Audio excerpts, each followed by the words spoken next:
Welcome back, Team BBC Billionaire Book Club. We are reading As a Man Thinketh, So Is He. Alright, so I had actually started this live a couple minutes ago and I noticed my volume was muted, so I don't think you guys could hear me, so I had to delete and start over. So anyway, yesterday we read the chapter on thought and character, which is the first chapter in the book.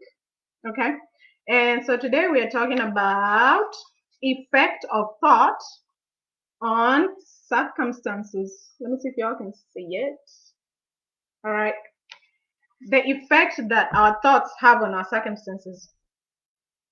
All right, let's keep reading. All right, a man's mind may be likened to a garden, which may be intelligently cultivated or allowed to run wild. But whether cultivated or neglected, it must and will bring forth. If no useful seeds are put into it, then an abundance of useless weed seeds will fall therein and will continue to produce their kind. Just as a gardener cultivates his plot, keeping it free from weeds and growing the flowers and fruits which he requires, so may a man tend the garden of his mind, weeding out all the wrong, useless, and impure thoughts, and cultivating toward perfection the flowers and fruits of right, useful, and pure thoughts. By pursuing this process, a man sooner or later discovers that he is the master gardener of his soul, the director of his life. He also reveals within himself the laws of thought and understands with ever increasing accuracy how the thought forces and mind elements operate in the shaping of his character, circumstances, and destiny. Thought and character are one. And as character can only manifest and discover itself through environment and circumstance, the outer conditions of a person's life will always be found to be harmoniously related to his inner state. This does not mean that a man's circumstances at any given time are an indication of his entire character, but that those circumstances are so intimately connected with some vital thought element within himself that, for the time being, they are indispensable to his development. Every man is where he is by the law of his being. Okay? The thoughts which he has built into his character have brought him there. And in the arrangement of his life, there is no element of chance, but all is the result of a law which cannot err. This is just as true of those who feel out of harmony with their surroundings as of those who are contented with them. As a progressive and evolving being, man is where he is, that he may learn, that he may grow.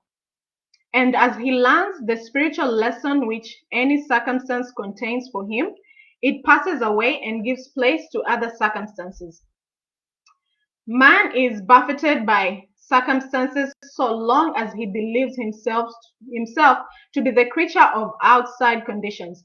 But when he realizes that he is a creative power and that he may command the hidden soil and seeds of his being out of which circumstances grow, he then becomes the rightful master of himself. Wow.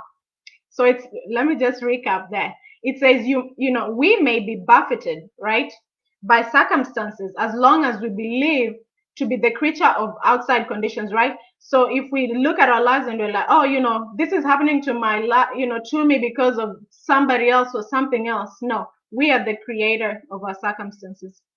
But once we realize that we have the creative power in us, just like our creator, right?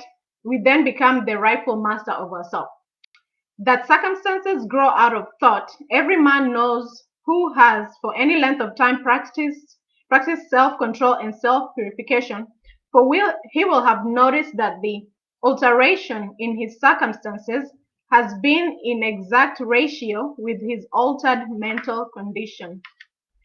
So true is this that when a man honestly applies himself to remedy the defects in his character and makes swift and marked progress, he passes rapidly through a succession of vicissitudes Vicissitudes. Wow. All right. The soul attracts that which it secretly harbors, that which it loves, and also that which it fears. Wow. It reaches the height of its cherished aspirations. It falls to the level of its unchastened desires, and circumstances are the means by which the soul receives its own. Guys, this is huge because listen to what it just said.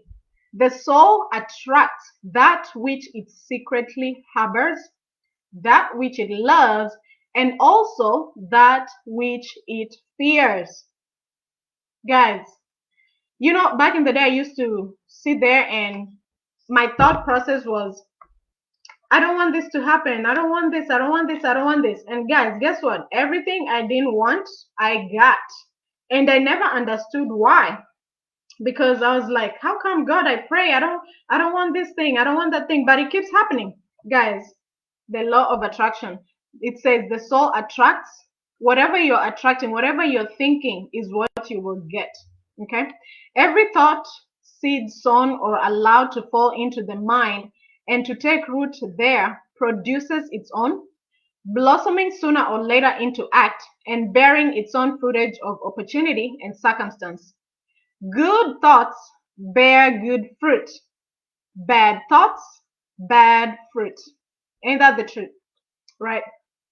The outer world of circumstance shapes itself to the inner world of thought, and both pleasant and unpleasant external conditions are factors which make for the ultimate good of the individual. As the reaper of his own harvest, man learns both by suffering and bliss. All right. Following the inmost desires, aspirations, thoughts by which he allows himself to be dominated, pursuing the will o' the wisps of impure imaginings, or steadfastly walking the highway of strong and high endeavor, a man at last arrives at their fruition and fulfillment in the outer conditions of his life. The laws of growth and adjustment everywhere obtain. A man does not come to the almshouse or the jail by the tyranny of fate or circumstance, but by the pathway of groveling thoughts and base desires. Nor does a pure-minded man fall suddenly into crime by stress of any mere external force. The criminal thought had long been secretly fostered in the heart, and the hour of opportunity revealed its gathered power. Wow, guys, this is powerful, right? So basically what it just said here is, a man cannot just find himself in jail, just because of a certain circumstance, but it's been a process, it's been thoughts, it's been some desires in their minds that have brought them to the place where they are. And likewise, a pure-minded man cannot just suddenly fall into crime because of an external force, right? It has to be something that he's been cultivating in his mind, something positive, something pure, for him to attain whatever he attains. Right? Circumstance does not make the man, it reveals him to himself. So every circumstance you've ever been through, it does not make you. It basically just reveals you to yourself, right?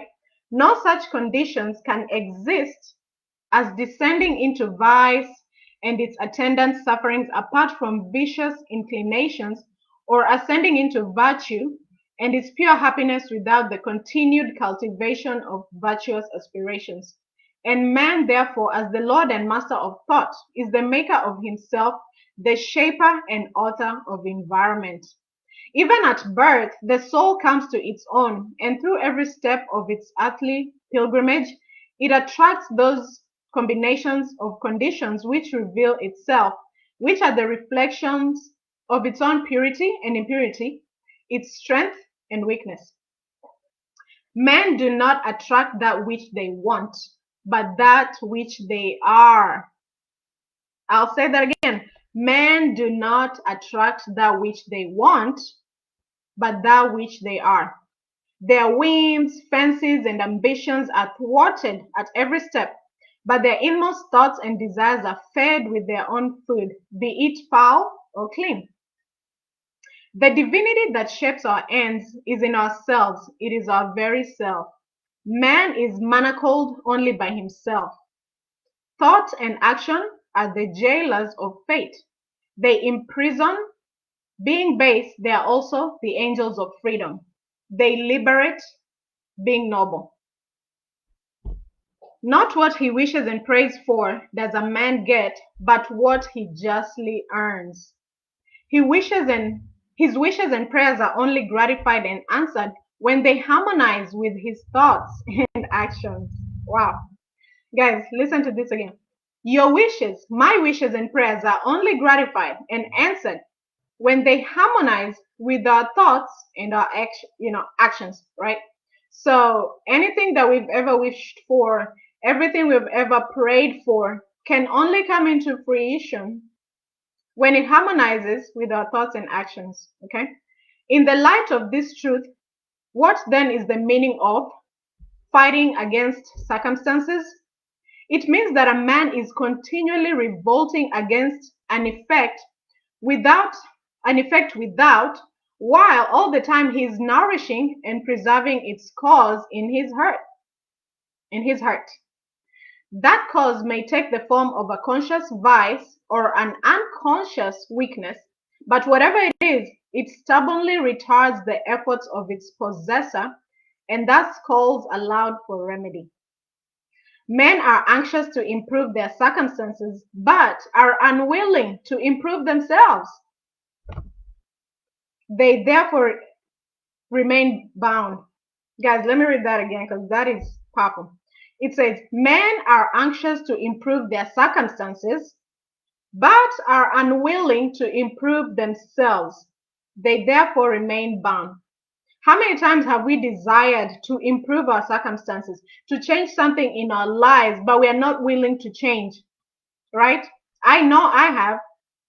Many times I have sat there and I'm like, oh, I want this to change. Oh, I want this to change. But was I willing to put in the work? Was I willing to change? Because change begins with me. Change begins with you. So if you want something to change, you are going to have to change. I'm going to have to change, right? So yeah, let's continue. The man who does not shrink from self-crucifixion can never fail to accomplish the object upon which his heart is set. This is as true of earthly as of heavenly things. Even the man whose sole object is to acquire wealth must be prepared to make great personal sacrifices before he can accomplish his object. And how much more so he would realize a strong and well poised life. Here is a man who is wretchedly poor. He is extremely anxious that his surroundings and home comforts should be improved. Yet all the time he shirks his work and considers he is justified in trying to deceive his employer on the ground of the insufficiency of his wages. Such a man does not understand the simplest rudiments of those principles which are the basis of true prosperity, and is not only totally unfitted to rise out of his wretchedness, but is actually attracting to himself a still deeper wretchedness by dwelling in and acting out indolent, deceptive, and unmanly thoughts. Okay? Now, here is a rich man who is the victim of a painful and persistent disease as the result of gluttony. He is willing to give large sums of money to get rid of it, but he will not sacrifice his gluttonous desires. He wants to gratify his taste for rich and unnatural viands and have his health as well. Such a man is totally unfit to have health because he has not yet learned the first principles of a healthy life. Guys, something's gotta give, right? And then here is an employer of labor who adopts crooked measures to avoid paying the regulation wage and in the hope of making larger profits, reduces the wages of his work people. Such a man is altogether unfitted for prosperity, and when he finds himself bankrupt, both as regards reputation and riches, He blames circumstances, not knowing that he is the sole author of his condition. I have introduced these three cases merely as illustrative of the truth that man is the causer, though nearly always is unconsciously, right? We do this a lot of the time unconsciously, of his circumstances, and that while aiming at a good end, he is continually frustrating its accomplishment by encouraging thoughts and desires which cannot possibly harmonize with that end. Okay, let me see how many more pages we got. Was a bigger, oh boy, this was a bigger chapter. Let me see. Okay, we may have to take a break and do the rest tomorrow. Let me finish page 20. Okay, page 20. All right, page 20. Now, such cases could be multiplied and varied almost indefinitely, but this is not necessarily as the reader can, if he so resolves, trace the action of the laws of thought in his own mind and life. And until this is done, mere external facts cannot serve as a ground of reasoning. Circumstances, however, are so complicated, though is so deeply rooted, and the conditions of happiness vary so vastly with individuals that a man's entire soul condition, although it may be known to himself, cannot be judged by another from the external aspect of his life alone. A man may be honest in certain directions, yet suffer privations. A man may be dishonest in certain directions, yet acquire wealth. But the conclusion usually formed that the one man fails because of his particular honesty, and that the other prospers because of his particular dishonesty, is the result of a superficial judgment which assumes that the dishonest man is almost totally corrupt and the honest man almost entirely virtuous. Let me finish this paragraph, guys. In the light of a deeper knowledge and wider experience, such judgment is found to be erroneous. The dishonest man may have some admirable virtues which the other does not possess, and the honest man obnoxious vices which are absent in the other. The honest man reaps the good results of his honest thoughts and acts. He also brings upon himself the sufferings which his vices produce. The dishonest man likewise garners his own suffering and happiness. All right, guys, I'm going to stop there, page 21, and we'll pick up tomorrow by the grace of God. Thank you so much. Hey, Miss Eunice. I see you on the call. Thank you for joining in, my dear. Yeah, so Facebook family, billionaire family, right? I love you guys. I bless you guys. Remember, you are the sum of your thoughts. Okay, so start thinking about what you want. Stop thinking about what you don't want in your life because you're attracting it to yourself. I'm speaking this from experience because I have attracted many things in my life that I did not want because of my thoughts, because of how I was speaking. So now I am unlearning what I learned and relearning to speak positive and speak of only the things that I want. So I'm so happy that you guys joined me today. Thank you, thank you, thank you. God bless you. Have a nice evening.